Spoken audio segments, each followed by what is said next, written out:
Assalamualaikum warahmatullahi wabarakatuh. Alhamdulillahi rabbil alamin. Wassalatu wassalamu ala asyrafil anbiya wal mursalin wa ala alihi wa sahbihi ajma'in. Rabbi shrah li sadri wa yassir li amri wahlul 'uqdatam min lisani yafqahu qawli. Yang dihormati saudara pengacara majlis, yang berhormat Ustaz Wan Hasan, yang dipertua PAS kawasan dan adun kita di sini, Al-Fadhil Ustaz Roslan, seluruh pimpinan PAS kawasan Dungun, pimpinan keadilan, rakan-rakan daripada ahli-ahli parti-parti dalam Pakatan Rakyat, seluruh para hadirin hadirat, muslimin muslimat, saudara-saudari yang dihormati sekalian. Alhamdulillah dapat kita bersama walaupun dalam musim hujan sekarang. Semalam ceramah di seberang Taka, hujan juga, tapi datang majlis ceramah dia berhenti sekejap, lepas ceramah hujan balik.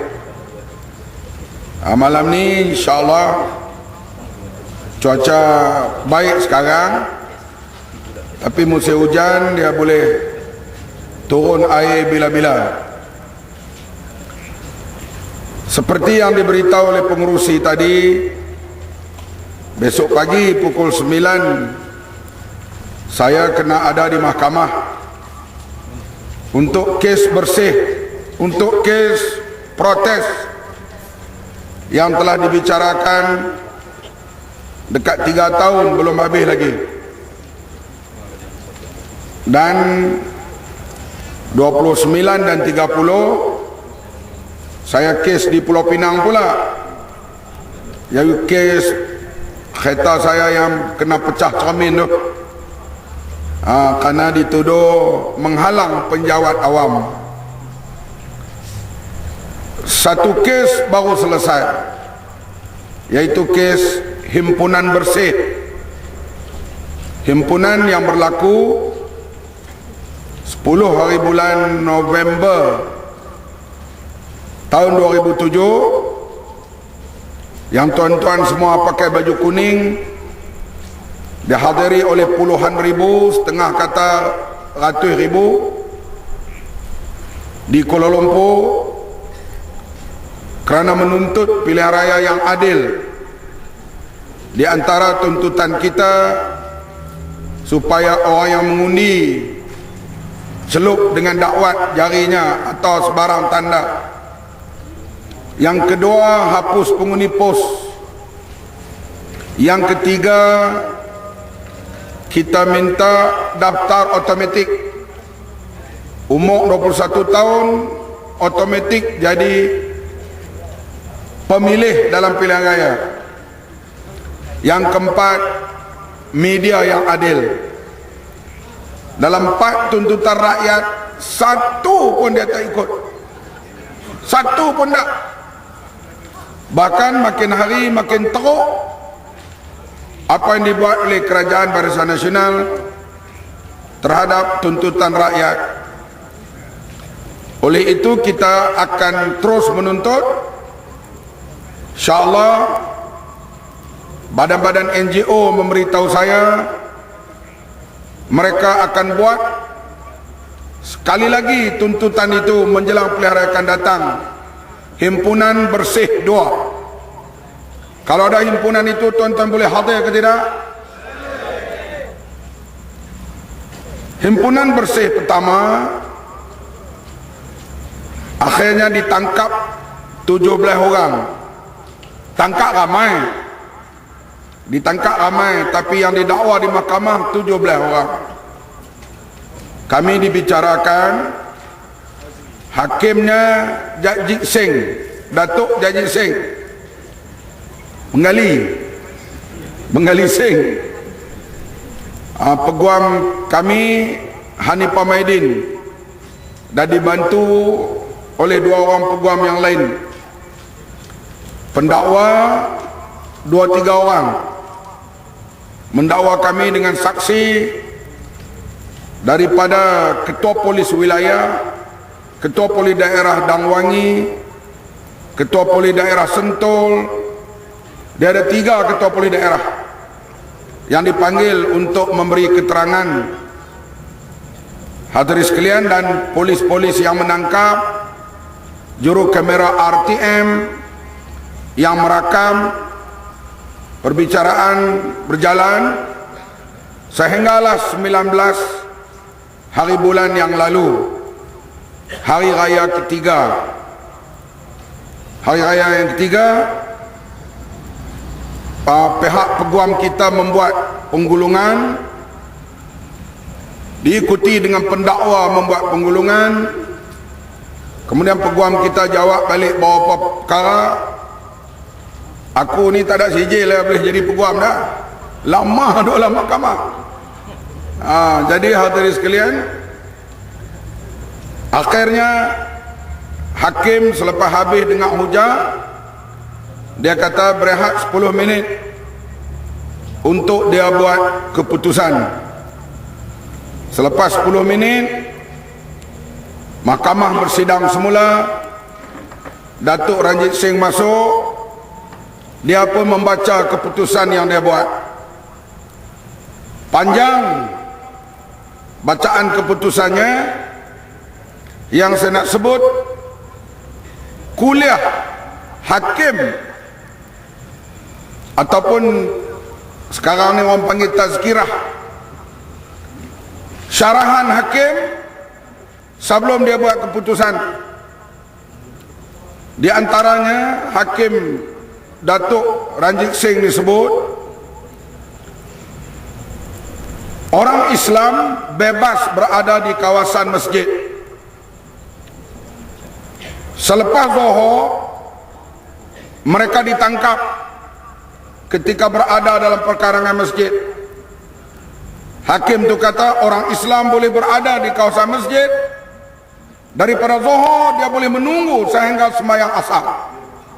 Dia sebut asar tu. Saya kata Bengali Singh ni memang belajar sungguh lah. Soal mereka pakai baju merah ke baju kuning ke, baju merah ni unit amal, merah hati, itu hak mereka nak pakai baju apa.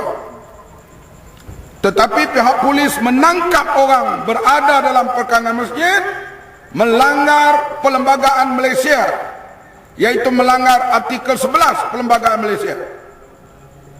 Saya dekat-dekat nak takbirah masa tu, duk naik sekat gini, takut rosak suasana mahkamah.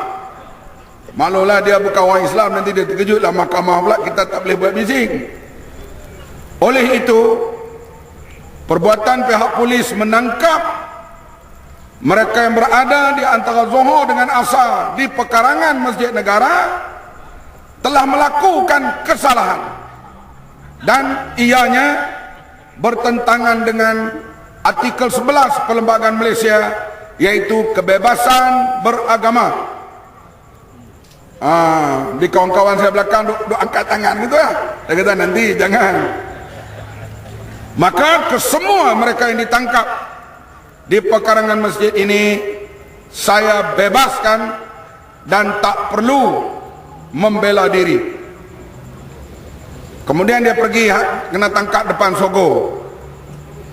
Sogo ditutup pada hari itu. Kenapa pihak pendakwa tidak memanggil Tauke Sogo untuk memberi penjelasan dalam mahkamah ini? Kenapa tempat membeli belah Sogo ditutup? Tuan-tuan tahu tak kenapa kena tutup? Sebab gas memedih mata. Gas memedih mata siapa yang tembak? Polis, bukan kita. Kita ada gas kecil tu yang belakang.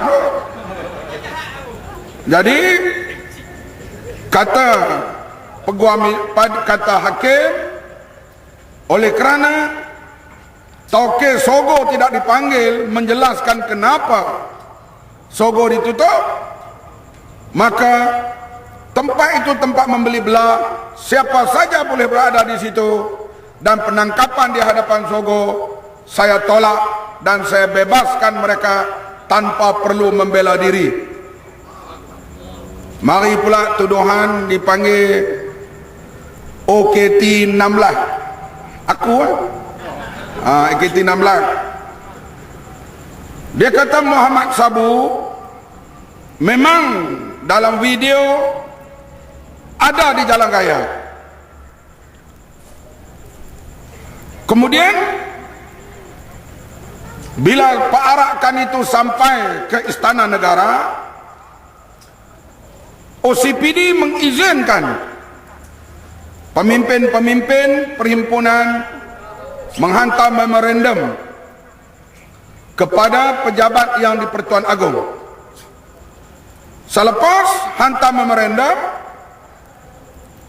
mereka bersurai dengan aman tanpa berlaku sebarang insiden.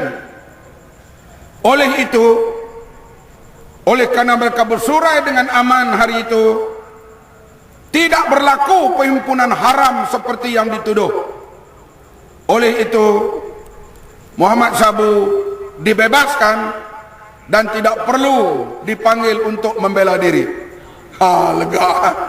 Jadi hadirin sekalian, dan lepas dia baca semua orang keputusan, termasuk yang berhormat Ten Chua Gobala Krishnan, dia pun bangun untuk keluar daripada mahkamah. Barulah bunyi suara takbir bergemuruh di dalam mahkamah. Itulah hadirin sekalian, saya mengharapkanlah Abang Mat ni yang ada atas pentas ceramah himpunan di Jalan Raya Lama dah, kita harap pihak polis, sebarang himpunan aman beri kerjasama. Kecuali mereka yang melakukan tunjuk perasaan itu, pecah cermin kereta, pecah cermin bangunan, rosak pasu bunga, rosak harta awam. Kalau mereka lakukan demikian, polis bertindak, kita tak marah. Setuju ke tidak? Tapi kalau himpunan aman, berunding berapa lama nak buat himpunan? Sejam, 2 jam, kemudian bersurai dengan baik, seperti yang berlaku di negara-negara barat yang lain. Melainkan demonstrasi yang membawa kepada rosak harta benda awam. Kalau polis bertindak, kita bersetuju dengan pihak polis. Hadirin yang dihormati sekalian, pelik bin ajaib, mereka yang terlibat di depan Masjid Jamek ditangkap ramai, seorang pun tak didakwa. Tuan-tuan tahu kenapa?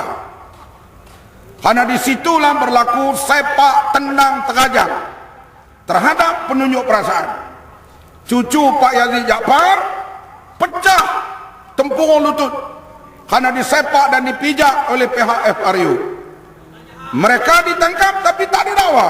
Karena kalau didakwa, peguam kita akan menyoal polis kenapa berbuat begitu dalam menyuraikan satu himpunan, dan mereka akan mendapat malu.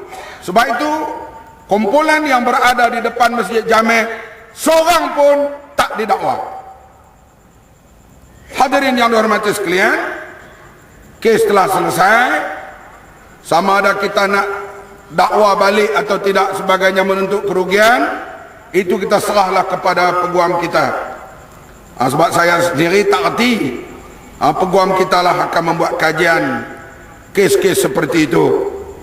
Dan besok kes sambung hal kes protes, yaitu kita berada di depan KLCC. Saya sebenarnya tak ada, saya pergi minum teh aja. Muka aku dia nampak habis lah. Jadi minum teh tak minum teh, dia nampak muka Mat Sabu, dia tangkap. Saya hanya dalam perjalanan nak pergi ke Johor, singgah sekejap, tengok demonstrasi pun dah habis, minum teh, sembang dengan polis. Sembang tu tangkap saya. Tak apalah, saya yakin penuh kes ini pun InsyaAllah kita akan menang. Tapi ulang alik ke mahkamah tu banyak kali lah. Kerana